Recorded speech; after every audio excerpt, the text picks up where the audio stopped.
Prairie Mosaic is funded by the Minnesota Arts and Cultural Heritage Fund with money from the vote of the people of Minnesota on November 4th, 2008, the North Dakota Council on the Arts, and by the members of Prairie Public. Welcome to Prairie Mosaic, a patchwork of stories about the arts, culture, and history in our region. Hi, I'm Bob Damback. And I'm Barb Gravel. On this edition, we'll meet an artist who weaves paper, investigate the demands of livestock stewardship, and listen to a young musician from Alexandria, Minnesota. Poetry Out Loud is a contest that allows students to learn about their literary heritage, master public speaking skills, and build self-confidence. Caroline Huber of Minot was North Dakota's 2016 Poetry Out Loud champion. Half of my life is gone, and I have let the years slip from me and have not fulfilled the aspiration of my youth. I love poetry. I like learning, especially history. Everyone in my family is giant history nerds. I really love drawing. I like painting and using charcoal. I'm an artsy-fartsy person on the inside. When I'm planning an art piece, I try to put a bunch of meaning into it. I'm coming up with a poem in my head and then trying to make that visual and put that on a canvas or a piece of paper. Poetry Out Loud is a competition where kids in high school are given the opportunity to recite poetry. I'm in an AP language arts class, and my teacher was really gung-ho about Poetry Out Loud. She made it an assignment in our class to pick a poem, and once we were all done, she just said, "Hey, how about you guys go to the school competition too?" And then it just kind of grew from there, and eventually I ended up at state. There are a couple criteria in the poems. You need to have for state 3 poems. One is around 25 lines or less, and one has to be written before the 20th century. You pick the poems by going on the Poetry Out Loud website. They have a bunch of poems. You just pick whichever ones speak to you. The judges have a number of different things they're looking for when they're scoring you. They have to look, first off, that you've actually memorized the poem and your accuracy. They look at your posture and body language and the dramatic appropriateness, how much feeling you put into the poem, and then showing that you understand the poem and then help the audience understand the poem. "Don't take it personal," they said. But I did. I took it all quite personal. The breeze and the river and the color of the fields, the price of grapefruit and stamps, the wet hair of women in the rain. And I cursed what hurt me, and I praised what gave me joy, the most simple-minded of possible responses. I wasn't nervous initially, but as I would see the line go down and it get closer to me and closer to my time to go, started to freak out. But once I'm actually up there, ready to go, I'm not really nervous. It's all basically muscle memory. And now the champion for the North Dakota Poetry Out Loud 2016 competition, Caroline Huber. I remember reading a book in 2nd grade about this 5th grader who was a published poet, and I thought that was fascinating. That's what I wanted to do. I used to write little tiny poems, and they weren't exactly great, but I just like how you can manipulate words to describe something that's so hard to actually tell other people. Now I have more of a respect for how poetry changes when it's on the page versus how you say it, because I would read these poems and have a clear idea, this is definitely what this poem means. And then when I would go to say it, it would just have a life of its own, and I would discover a whole new meaning to it that was better than what I got from just reading it out loud. You knew I was coming for you, little one, when the kettle jumped into the fire. Towels flapped on the hooks, and the dog crept off, groaning, to the deepest part of the woods. In the hackles of dry brush, a thin laughter started up. Mother scolded the food warm and smooth in the pot and called you to eat. I think a lot of people would hear about poetry out loud and decide that's not for them, that's too much work, it's not something they really want to try, but I think everyone should at least try it once, at least the school competition, because it's more fun than you would think. You get to meet a bunch of people and just learn so much about poetry and examine your feelings, which are always complicated in high school, and it's just like any other story. And it's also really good for making you get out of your comfort zone and learn how to be a better speaker. I feel like it could help people become more comfortable in public speaking. I'm graduating and I'm going to be going to the Naval Academy. I'm much more comfortable speaking in front of people now because of this, so I feel like it can help me in my future in more ways than people would think, especially considering it's the military and you wouldn't associate that with poetry normally. My second poem was Mezzo Common by Henry Wadsworth Longfellow. That poem is kind of about realizing you're halfway through with your life and you've done nothing you wanted to. It was kind of a little weird for an 18-year-old to pick, but even at this age, I'm done with a lot of things. I'm about to be moving on, becoming an adult, and you just stop every now and then and realize you don't really have all that much time left. Mezzo Common by Henry Wadsworth Longfellow. Half of my life is gone, and I have let the years slip from me and have not fulfilled the aspiration of my youth to build some tower of song with lofty parapet, not indolence nor pleasure nor the fret of restless passions that would not be stilled, but sorrow and a care that almost killed kept me from what I may accomplish yet. Though halfway up the hill, I see the past lying beneath me with its sounds and sights, a city in the twilight, dim and vast with smoking roofs, soft bells, and gleaming lights. And here, above me, on the autumnal blast, the cataract of death, far thundering from the heights. Artist Jessica Pribula has merged her love for fiber arts and her skill as a weaver with her fine arts education to create a unique medium. In her home in rural Polk County, Minnesota, Jessica draws inspiration from the landscape around her.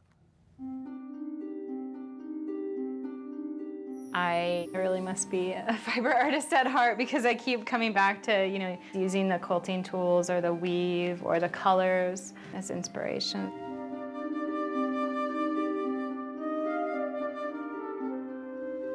I've been working as an artist since I was in high school, and probably even before then. I was introduced to weaving at the University of North Dakota, and weaving became meditative, like a way to express myself, kind of lose myself as an artist in the process of creating. I was accepted to Central Washington University's master's program, and at that point they only had a painting program. They didn't have weaving or fibers. My challenge was, how do I combine this still life, this pastel work that I've been trained in, and this technical weaving? I still wanted to weave, I was missing weaving, and so I just started experimenting in my studio with the paper and cutting into the paper and weaving the paper. Can I create something that I felt a deeper connection to? The process starts with the sketch. You can see I have some sort of sense of the lines, and this would represent the weaving. Here's where I get to go back to my technical approach, and I really get to design almost as if I was weaving. So it's an interesting mix of the fiber arts and more of an expressionist painting style. This is something that I picked up when I was in college from my weaving teacher. So this is different ways to weave and to set up a loom. And so I take this and I translate that into my paper. Looks complicated, but it's really, once you get to know what you're doing, it's pretty simple. So I'll start with that sketch, and then we move to drawing everything out as accurately as possible, and then I move into the weaving, which is the cutting and the weaving back into the paper. Sometimes if I do make a mistake with a line, I can correct it, but other times I just have to make it work or change my design concept. And then before I begin, I usually end up just erasing some of the lines. The very first one is always a little bit hard with the small pieces. And this is when I have to remind myself to breathe. I get so caught up in the finishing or just the excitement of getting that finished weave that I just can't, I forget to breathe. And then comes a period of waiting. I almost have to feel a sense of I'm ready to paint. I know what colors I want to paint, what the theme will be, how I'm going to move the paint around on the canvas. And that can take some time because if you just wove a large piece in paper, once you put paint down on it, it's incredibly difficult to remove that. And so I really take a lot of time, and then I'll let things dry in between, or I'll come back in with different coats and different layers. And of course, usually add another medium on top. Yoga is a way to help center oneself and learn how to come back into my source of creation. I'm thinking about different concepts, whether it be color choices or theme choices. When I practice yoga, I feel I'm more grounded. There's things that I wasn't taught as an artist, how to balance my love of creating and the joy of creating and getting lost in that creation with sitting up nice and straight and taking a break so my eyes don't get tired. It's so hard. Sometimes, I just get lost and I don't want to pull myself away. And then when you do take a break, you can come back and you're much stronger. So you can see some of the different styles. I designed all of the lines based on a lace piece of fabric. You're creating an object more to look at. It's more of a precious object in a way, as opposed to something that you would wear. It has a different feel to it. The first body of work that I did with the weaving was inspired by my love of fashion design. I wanted to go into fashion design when I was in high school. A lot of my work is inspired by what the dress symbolizes for women and the concept of beauty itself.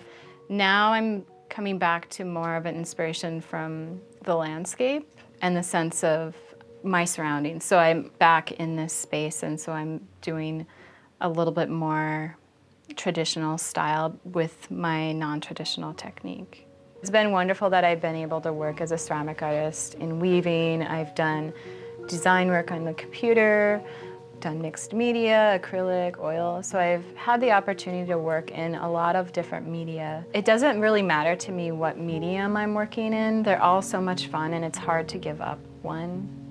For me, I would say my ultimate goal is bringing beauty into the world.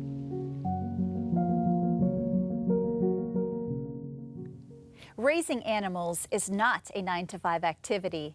In addition to hard work, it requires an understanding of what animals need and what consumers are concerned about. Here's a segment from Prairie Public's documentary series, Built on Agriculture.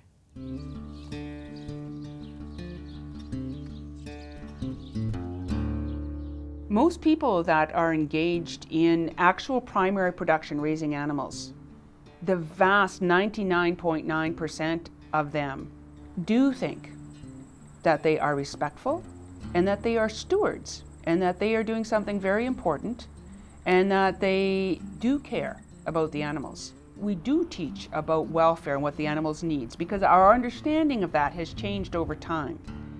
But fundamentally, I think the underlying principle upon which really livestock production, farming is based, is that aspect of stewardship. It's of actually caring for these animals. As some people would say, why else would I do it? It's not a 9-to-5er. It is something that requires a lot of work and effort, a lot of focus in that responsibility. And yes, there are some bad actors out there, but that is not the majority. So for us in our teaching, not only do we try to teach about welfare and our knowledge and our understanding currently about what animals need and what's important to them, and also all the production aspects, but we also encourage an understanding and the questioning of oneself, right? Okay, is what you're doing, are you in fact paying attention to what the animal, to the individual animal and what they need? But also an understanding of what the consumer is concerned about. And how do you deal with that concern? You can't ignore it. You know, that's your market basically as well. You can't ignore it. How do you deal with it?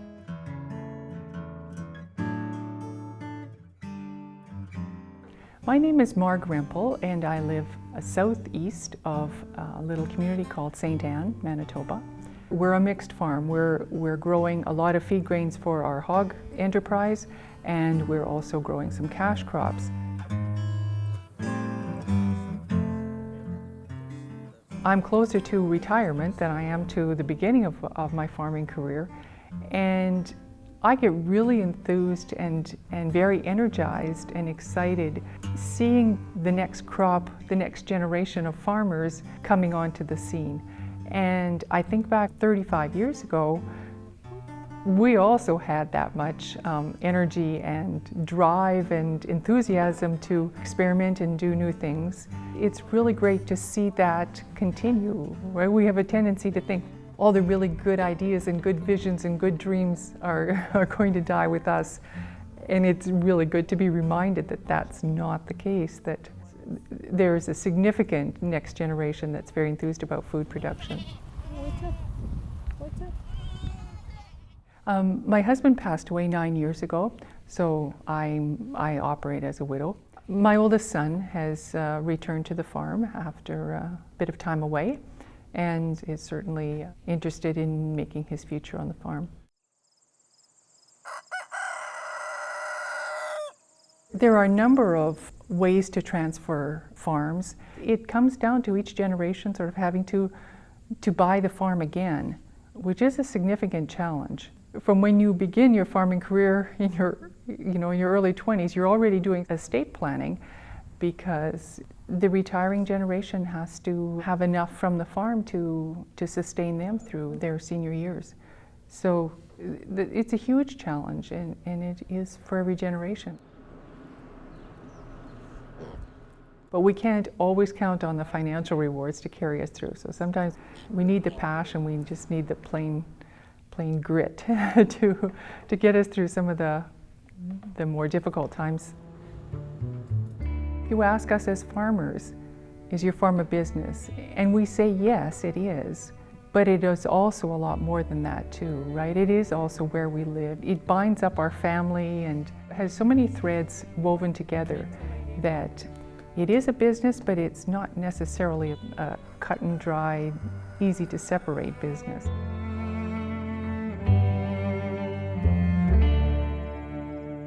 The spiritual dimension almost of living on the land and from the land. Certainly by the time we get to older age, that's just really part of us. So in terms of leaving it, I think I can leave it externally, but internally, no, it's probably always there. Once a farmer, always a farmer? Yeah, probably.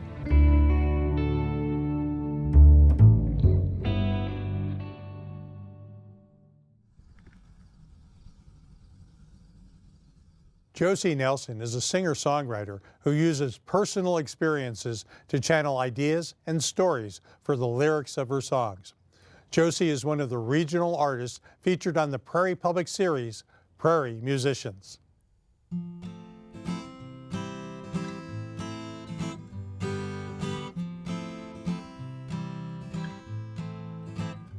There was something about you that I loved so very dearly, but you had a way of making me so sad.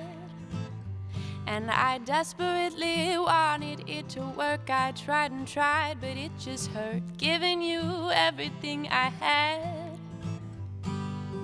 And I tried to point out typos so we could correct them, but we seem to go around over and over again. Oh, how I've tried to make things right. So many times I've turned the page, but it feels like we never change. I have tried to keep you by my side, but now upon another look, I've realized it might be time to close the book.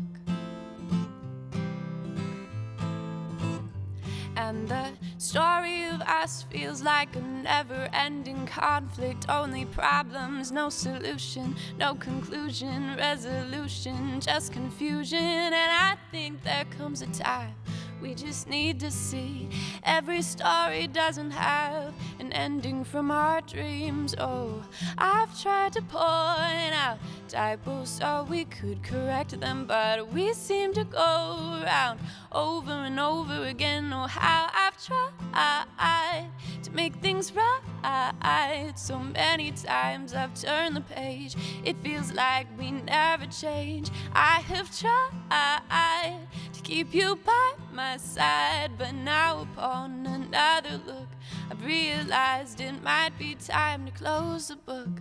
Oh, oh, oh, oh, oh, oh, oh, just close the book. And there are good times that make it hard to leave.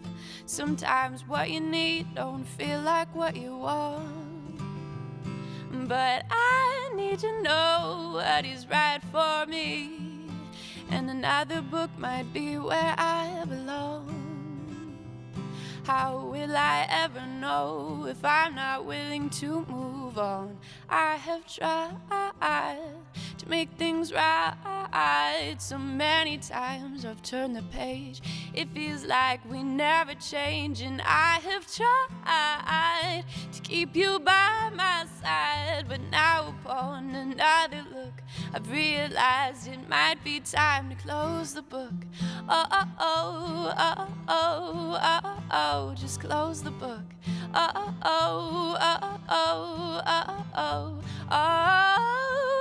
oh, oh, oh. And now upon another look, I've realized it might be time to close the book.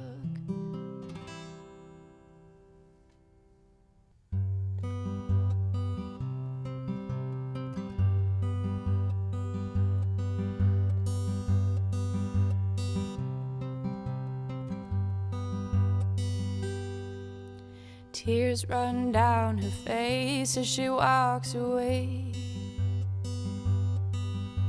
Her friends don't want her and tell her that she can't stay. So she finds a table further away and sits there all alone with her lunch tray. I wonder what it's like when she gets home, and I wonder if she thinks she's all alone. Wonder if she knows she's beautiful. I wonder if she knows she's really loved, and I wonder if she feels like she's enough. Sometimes I wonder about her. You can tell that she's a little shy. She can barely talk when she walks by, and it's easy to see why. You can see the lonely in her eyes. I wonder what it's like when she gets home, and I wonder if she thinks she's all alone. Wonder if she knows she's beautiful. I wonder if she knows she's really loved, and I wonder if she feels like she's enough. Sometimes I wonder about her.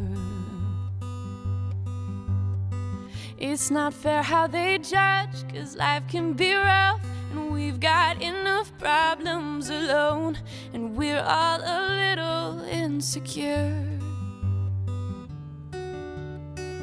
Wish that she'd find the way to a better place, where she looks into the mirror and knows that she's worth it, and knows that she's perfect. I wonder what it's like when she gets home. I wonder if she thinks she is all alone. Oh, I wonder what it's like when she gets home, man. I wonder if she thinks she's all alone. Wonder if she knows she's beautiful. I wonder if she knows she's really loved, and I wonder if she feels like she's enough. Sometimes I wonder about her. Oh, sometimes I wonder about her. If you know of an artist, a topic, or an organization in our region that you think might make for an interesting segment, please contact us at Prairie Mosaic at prairiepublic.org. I'm Barb Gravel. And I'm Bob Danback. Thank you for joining us for this edition of Prairie Mosaic.